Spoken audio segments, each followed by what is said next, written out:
जय हिंद मित्रों, नमस्कार, वंदे मातरम। कैसे हैं आप लोग? आज मैं बहुत दिनों के बाद आपसे मिल रहा हूं और बहुत ही खास टॉपिक पर बात करने वाला हूं।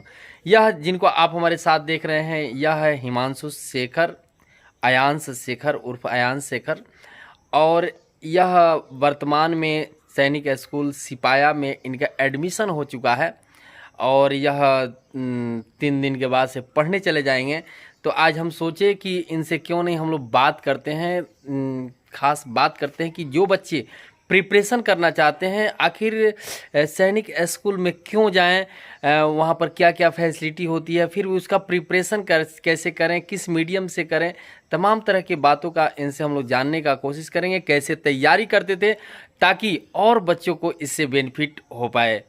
तो आइए इनसे मिलते हैं। बेटा कैसे हैं? मैं ठीक हूँ। नमस्ते आप सभी को, मित्रों को। और मैं आप जो भी बच्चे तैयारी कर रहे हैं, मैं उन्हें बहुत ही ज़्यादा शुभकामनाएं देता हूँ कि वो इस साल सैनिक स्कूल या नवोदय जो भी वो तैयारी कर रहे हैं उसमें उनका सिलेक्शन हो जाए। बिल्कुल हिमांशु, सबसे पहले तो हमारा क्वेश्चन होगा कि आप का यह जो ड्रीम था, आपका जो यह स्वप्न था सैनिक स्कूल में जाने का, यह कैसे आपके दिमाग में आया? यह जो ड्रीम है सैनिक स्कूल आरएमएस इसमें जाने का, तो यह सबसे पहले पापा जी ने बताया था हमें। और वहाँ से फिर हमने तैयारी करना शुरू किया। पापा जी हमें तैयारी कराते थे। फिर मैंने घर से तैयारी करके मैंने नवोदय निकाला और फिर मैं डिफेंस चाणक्य अकेडमी गाजियाबाद जा करके वहाँ से मैंने तैयारी किया। वहाँ से मैंने सैनिक स्कूल निकाला। और बिल्कुल बिल्कुल, सैनिक स्कूल निकाला, गाजियाबाद गए। तो मैं ये जानना चाहता हूँ कि क्या जब किसी भी इंस्टीट्यूट में जाने के पहले, मतलब एक बड़े इंस्टीट्यूट में जाने के पहले, क्या बच्चों को घर पर बेसिक नॉलेज होना मस्ट है, ज़रूरी है या नहीं? जरूर, मतलब किसी भी मतलब तैयारी करने हम जा रहे हैं तो वहाँ पर अगर हमारा बेसिक यदि कंप्लीट नहीं होगा तो वो हमें लोअर क्लास में डाल देंगे। ताकि पहले हम बेसिक कंप्लीट करेंगे, फिर हम बेसिक का जब नॉलेज हो जाएगा फिर हम फिर हम सीनियर क्लास में जाएंगे, वहाँ पे हम अच्छे से तैयारी करेंगे। तो अगर हम घर से अगर बेसिक कंप्लीट करके जाते हैं तो हमें वहाँ पर जाने से बहुत ज़्यादा फायदा होगा, क्योंकि हम डायरेक्ट सीनियर क्लास में जाएंगे और वहाँ से हम डायरेक्ट तैयारी करेंगे और उससे हमारा जल्दी मतलब सैनिक स्कूल में एडमिशन होने के चांसेज है। बिल्कुल। तो हम जानना चाहेंगे कि जो बच्चे अननोन हैं, जो सैनिक स्कूल का प्रिपरेशन करना चाहते हैं, तो उनको कौन कौन सब्जेक्ट पर विशेष फोकस करना चाहिए? उन्हें विशेष फोकस करना चाहिए मैथ पर, रीजनिंग पर, जीके पर, इंग्लिश पर, क्योंकि यही जो 4 सब्जेक्ट है वो सैनिक स्कूल में आते हैं। और यदि आपका सैनिक स्कूल का सिलेबस यदि कंप्लीट हो गया तो आप नवोदय के एग्जाम को भी आसानी से क्रैक कर सकते हैं, जिसमें सबसे जरूरी होता है मैथ। मैथ में हमें बहुत ज्यादा फोकस करना पड़ता है, क्योंकि मैथ जो है इसमें सबसे ज्यादा मार्क्स का होता है। 300 मार्क्स का पूरा पेपर होता है, जिसमें से आधे मार्क्स मतलब 150 मार्क्स का केवल मैथ होता है। और साथ में रीजनिंग और जीके पे ज्यादा फोकस करना होता है, क्योंकि जीके भी थोड़ा हार्ड आता है सैनिक स्कूल का। बिल्कुल। आपका सैनिक स्कूल में किस में कितना मार्क्स था? मेरा सैनिक स्कूल में मैथ में था मेरा 147 आउट ऑफ 150, जीके में था मेरा 46 आउट ऑफ 50, और इंग्लिश में था 38 आउट ऑफ 50, और रीजनिंग में था मेरा 48 आउट ऑफ 50। बहुत बढ़िया। तो हम जानना चाहेंगे कि जो आप प्रिपरेशन करते थे, तैयारी करते थे, तो आपकी तैयारी कितने घंटे होती थी? हमारी जो तैयारी होती थी वह सुबह 7 बजे से शुरू होता था हमारा क्लास, और फिर मॉर्निंग में क्लास चलता था। फिर हमारा उसमें ब्रेक होता था आधे घंटे का ब्रेकफास्ट करने के लिए। फिर 8 से हमारा क्लास शुरू हो जाता था और 8 से लेकर के 1-1:30 बजे तक क्लास चलता था। फिर 1-1:30 बजे लंच होता था। फिर हमारा 3 बजे क्लास शुरू हो जाता था और 3 बजे से शाम को 6 बजे तक क्लास चलता था। फिर 6 से 8 हमें ब्रेक मिलता था, जिसमें हमें डिनर करना होता था। और कुछ होमवर्क बाकी है तो उसको भी हम कंप्लीट कर लेते थे। और 8 बजे के 8 से 10 हमारा क्लास, 8 से 10 क्लास चलता था। फिर 10 बजे से 10:30 के बीच हमें ब्रेक मिलता था दूध पीने के लिए। फिर दूध पीने के बाद से 10:30 से फिर हमारा क्लास लग जाता था सेल्फ स्टडी का, जिसमें हम सेल्फ स्टडी किया करते थे। और वहाँ फिर 12 बजे 12:30 बजे तक क्लास चलता था।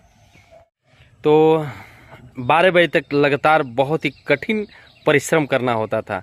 अच्छा, इसमें आपके साथ क्या क्या चैलेंज आता था? टीचर लोग कैसे कोऑपरेट करते थे? स्टाफ वहाँ का कैसे कोऑपरेट करता था? क्योंकि आपके पास पेरेंट्स होता नहीं था।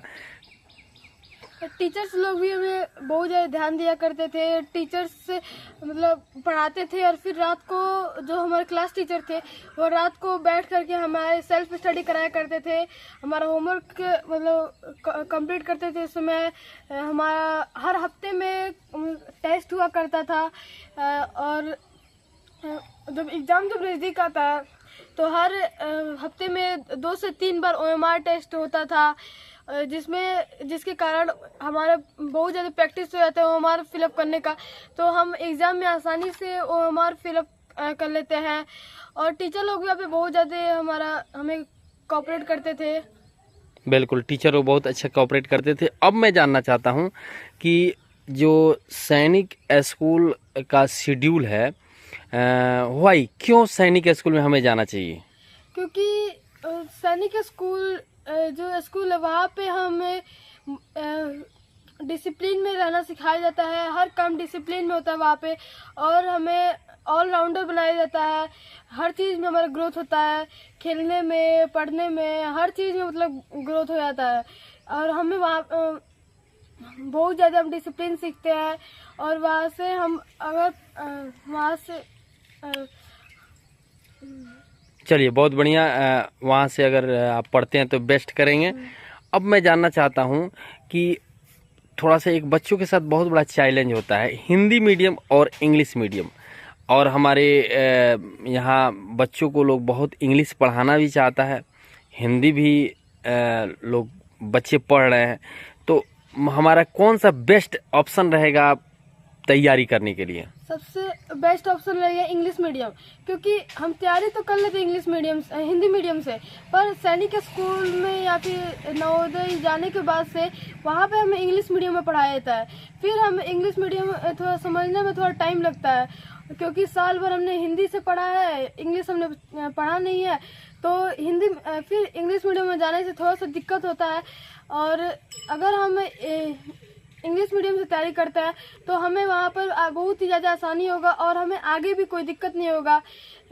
और वही हिंदी मीडियम से तैयारी करते हैं तो इस समय तो फ्यूचर में तो मतलब केवल इंग्लिश मतलब हिंदी, अब हिंदी मीडियम स्कूल्स भी अब बहुत कम हो गए हैं, अधिकतर स्कूल अब इंग्लिश मीडियम ही हो गए हैं। तो इंग्लिश मीडियम से तैयारी करने में हमें बहुत ज़्यादा फ़ायदे हैं। बिल्कुल, इंग्लिश मीडियम बहुत ही ज़रूरी है, क्योंकि हम एक आंकड़ा मानकर चलिए किसी विद्यालय में अगर 100 बच्चे प्रिपरेशन करते हैं तो कोई ज़रूरी नहीं है कि 100 बच्चों का हो जाए। मुश्किल से 10 से 20-25 बच्चों का ही सिलेक्शन हो पाता है, बाकी बच्चों का नहीं हो पाता है। तो ज़रा सोचिए, जिन बच्चों का नहीं हुआ, अगर वो 2 साल 3 साल 4 साल हिंदी मीडियम से प्रिपरेशन किया तो वह इंग्लिश उसका वीक हो गया, तो वह फ्यूचर में ये ऐसा देखा जाता है कि वह इंग्लिश मीडियम से एकेडमिक पढ़ाई यानी स्कूल में भी नहीं पढ़ पाता है और वह हिंदी मीडियम की तरफ भागता है। और इंग्लिश मीडियम थोड़ा सा उसके लिए चैलेंज हो जाता है। तो मैं जो भी पेरेंट्स हैं, अगर हमको देख पा रहे हैं, उनसे मैं रिक्वेस्ट करूँगा कि अगर आप अपने बच्चे को तैयारी कराना चाहते हैं तो बेस्ट ऑप्शन इंग्लिश मीडियम रहेगा। ऐसा नहीं कि जो हिंदी मीडियम से बच्चे तैयारी कर रहे हैं वह आगे नहीं जाएंगे, आगे नहीं बढ़ेंगे, बिल्कुल आगे बढ़ेंगे। बस अगर 100% मन से, लगन से अपने कार्य को करते हैं तो आगे बढ़ेंगे। आज हम लोगों के साथ विशेष यह बातचीत कैसा लगा? और आप कब जा रहे हैं? मैं जा रहा हूँ 7 अगस्त को। 7 अगस्त को यह जाएंगे सैनिक स्कूल में। और फॉर्म कब निकलता है बेटा? फॉर्म लोग सितंबर अक्टूबर में निकल जाता है। सितंबर अक्टूबर। एग्ज़ाम कब होता है? एग्ज़ाम जनवरी में एग्ज़ाम होता है। तो अगर आप भी अपने बच्चों को चाहते हैं कि सैनिक स्कूल में एडमिशन कराना, सैनिक स्कूल में पढ़ाना, तो एक बेस्ट फ्यूचर है, बेस्ट ऑप्शन है। आप ज़रूर बच्चे को भेज सकते हैं और तैयारी करा सकते हैं। यह वीडियो आपको कैसा लगा ज़रूर बताइएगा। तो फिर मिलते हैं नेक्स्ट किसी वीडियो में। Okay bye. बाय।